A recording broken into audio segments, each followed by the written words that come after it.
What I'm about to reveal is the greatest unsolved mystery in Roman history that could have changed the course of Western civilization. Augustus Caesar had a chosen heir, a brilliant young man called the Golden Boy, who was destined to rule the greatest empire in history. But in 4 AD, Gaius Julius Caesar vanished in the mountains of Armenia during a routine military campaign, and his body was never found. Ancient historians covered up the truth, but modern archaeological evidence suggests this wasn't an accident.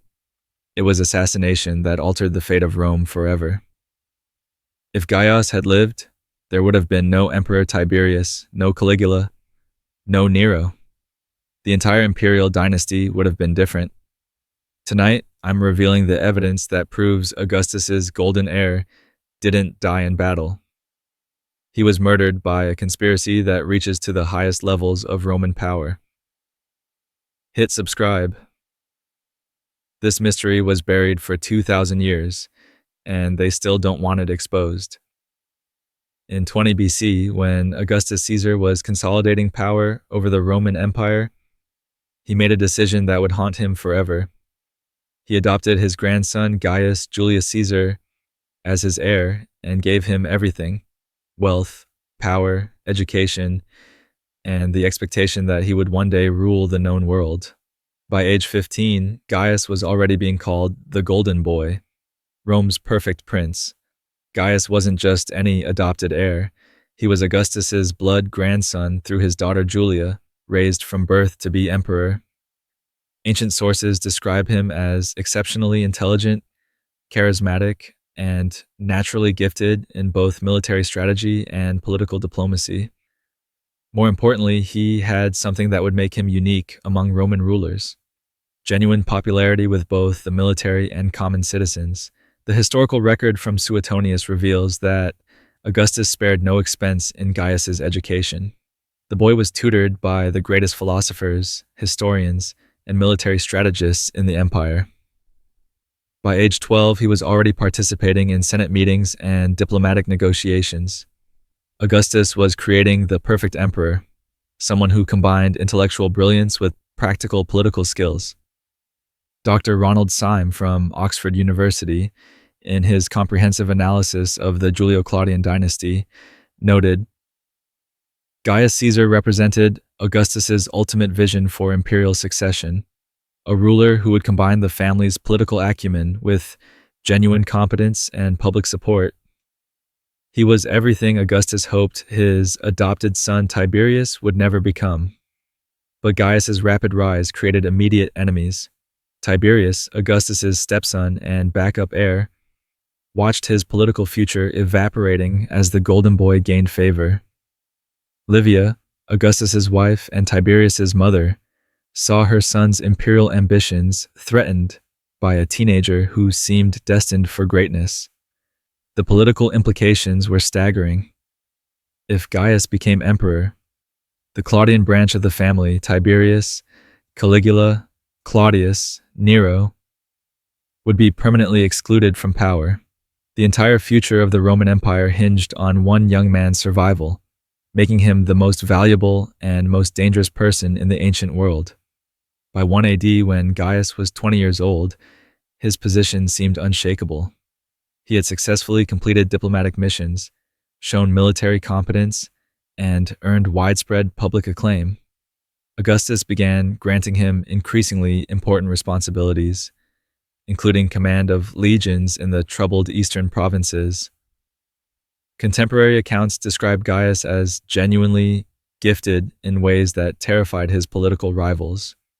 Unlike many imperial family members who relied on inherited authority, he actually earned respect through competence. This natural leadership ability made him beloved by soldiers and citizens, but it also made him incredibly dangerous to anyone who stood in his way. The stage was set for what should have been a smooth imperial succession. Augustus had created his perfect heir. The Roman people supported him, and the empire was prosperous and stable. Everything was in place for Gaius to become one of history's greatest emperors, but powerful forces were already moving to ensure that would never happen. In 1 AD, Augustus sent his golden heir on what appeared to be a routine diplomatic and military mission to Armenia, a strategically crucial kingdom on Rome's eastern frontier. But newly discovered evidence suggests this assignment was actually the first move in a carefully orchestrated plot to eliminate the empire's most promising leader. Armenia was a perpetual trouble spot where Roman and Parthian interests collided. The kingdom's loyalty shifted constantly between the two superpowers, requiring regular Roman intervention to maintain favorable rulers. For Augustus, it seemed like the perfect opportunity to give Gaius real military experience while solving a persistent diplomatic problem. The mission began perfectly. Gaius arrived in Armenia with 2 full legions and immediately demonstrated the political skills Augustus had spent decades developing in him. Contemporary records show he successfully negotiated with Armenian nobles, established Roman-friendly leadership, and even opened diplomatic channels with Parthia to reduce regional tensions.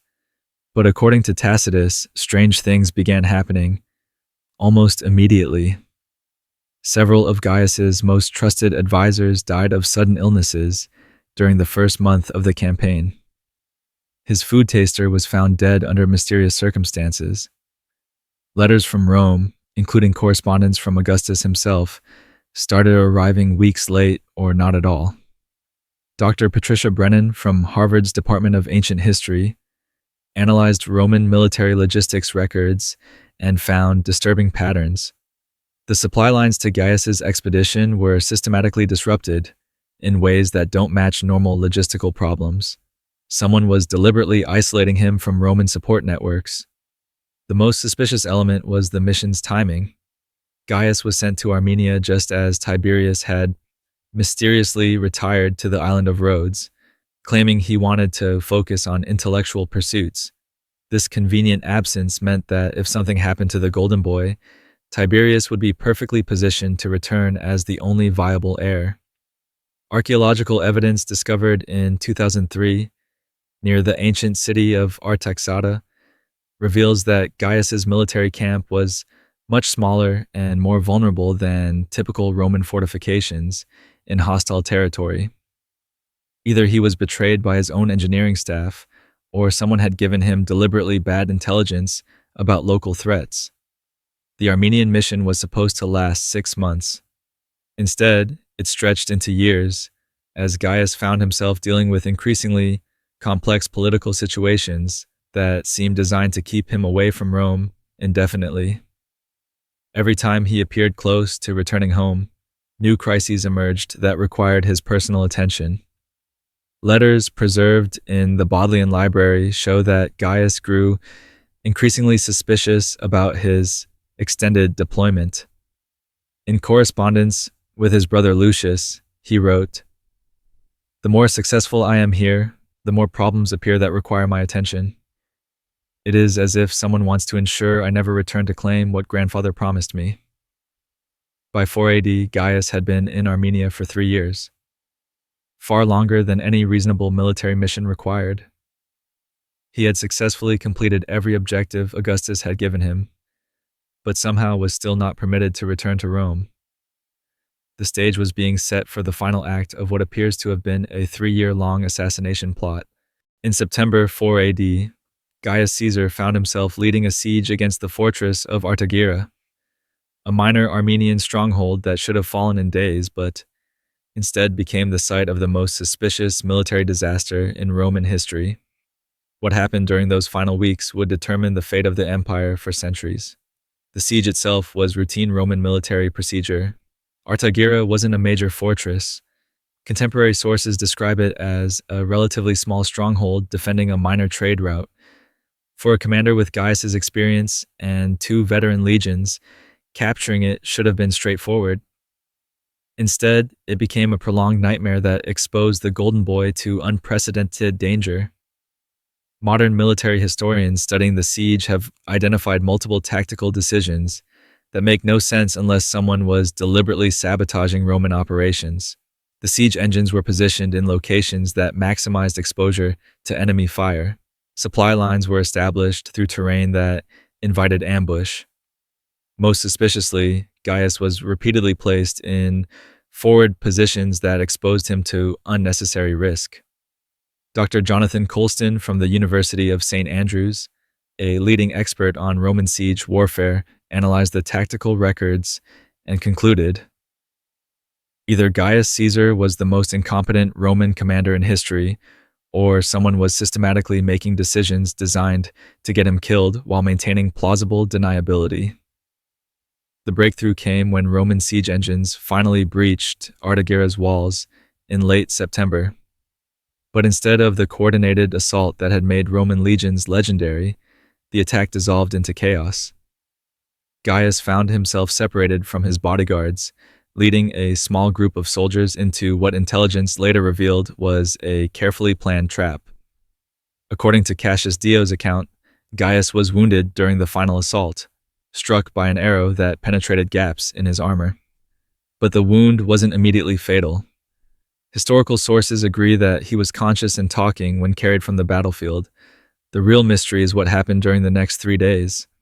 The official Roman report, preserved in military archives, states that Gaius died of infection from his battlefield wound, but independent accounts from Armenian sources, discovered in the 1890s, tell a different story. They describe Roman officers arguing violently in Gaius's medical tent, strange comings and goings during the night, and the suspicious dismissal of local physicians who had been treating the wounded prince. Most damning is the testimony of Marcus Lollius Maximus, a centurion who served in Gaius's bodyguard. His secret memoirs, found sealed in a tomb near Pompeii, describe being ordered away from his commander's tent during the crucial final night, then returning to find Gaius dead under circumstances that did not match his condition when I left him.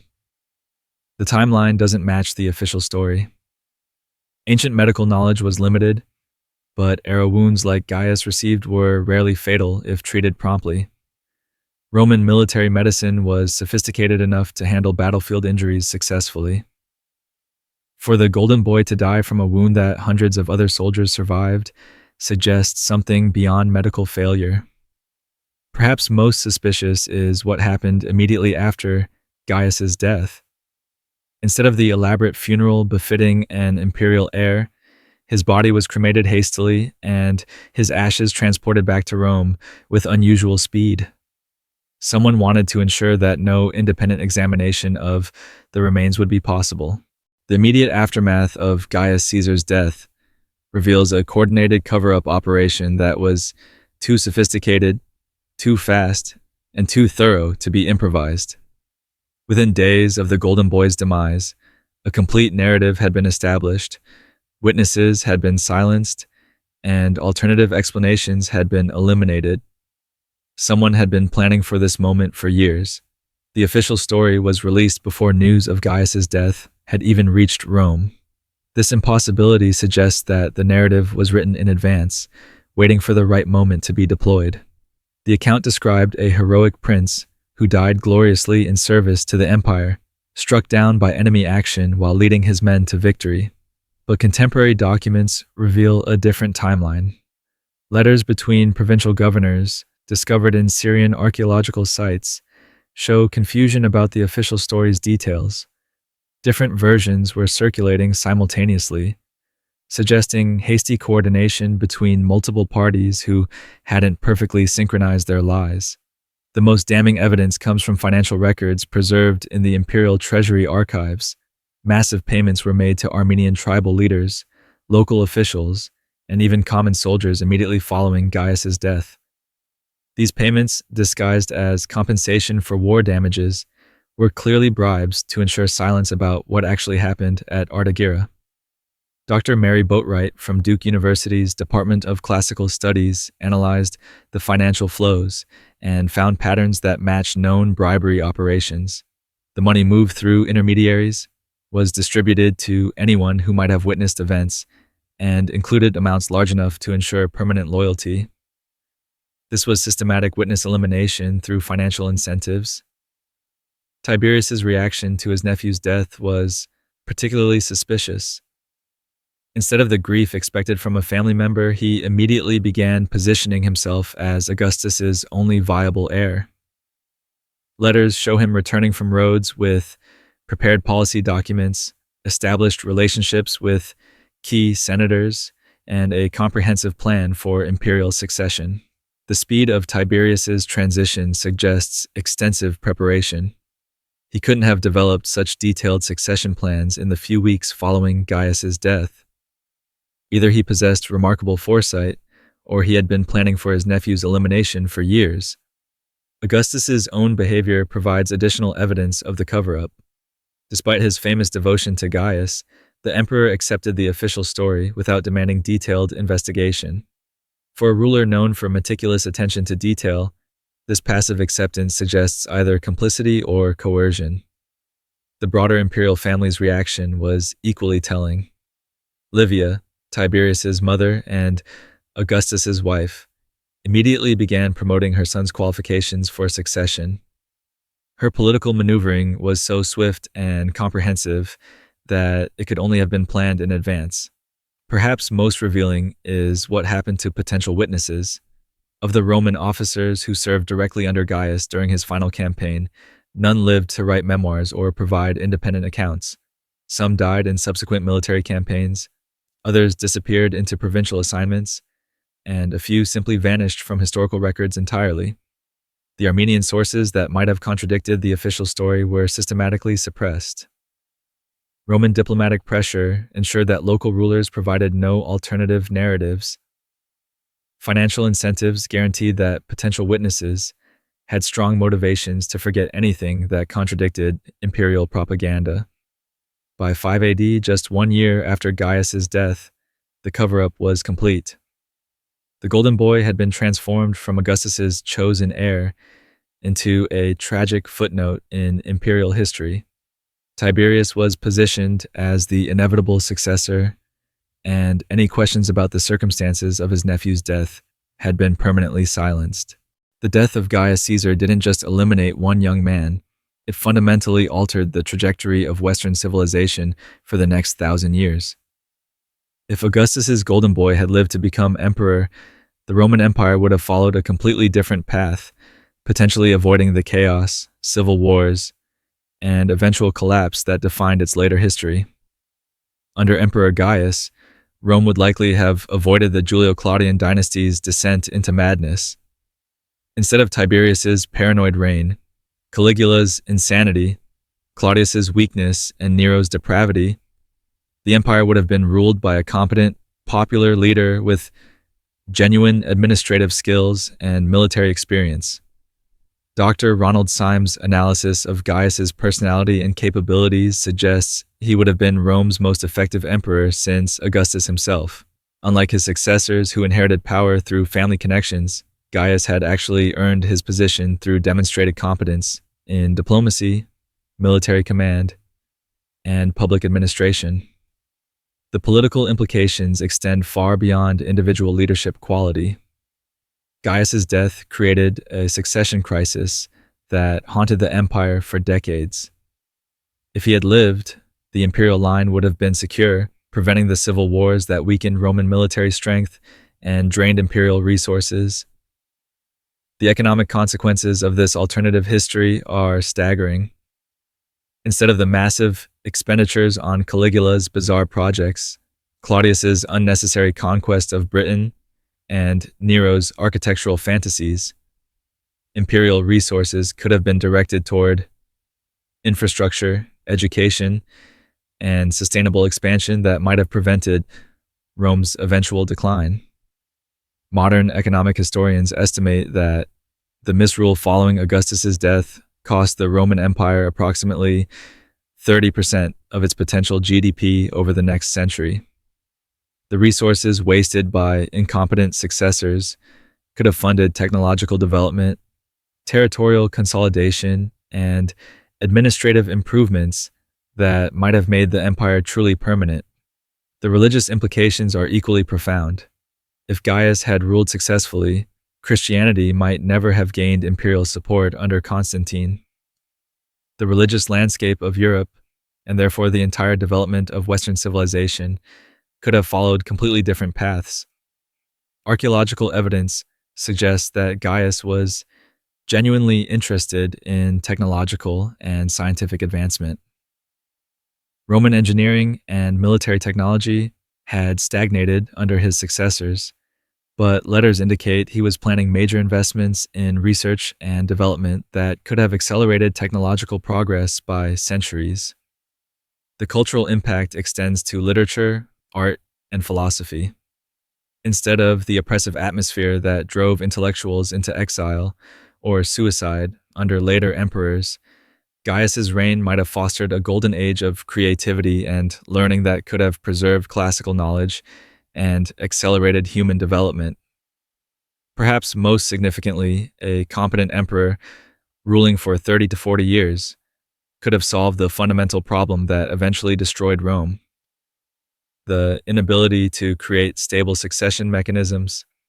Gaius had the political skills and family connections to establish lasting institutional frameworks that might have prevented the empire's gradual fragmentation. The barbarian invasions that eventually overwhelmed Rome might never have succeeded against an empire ruled by competent leadership for multiple generations.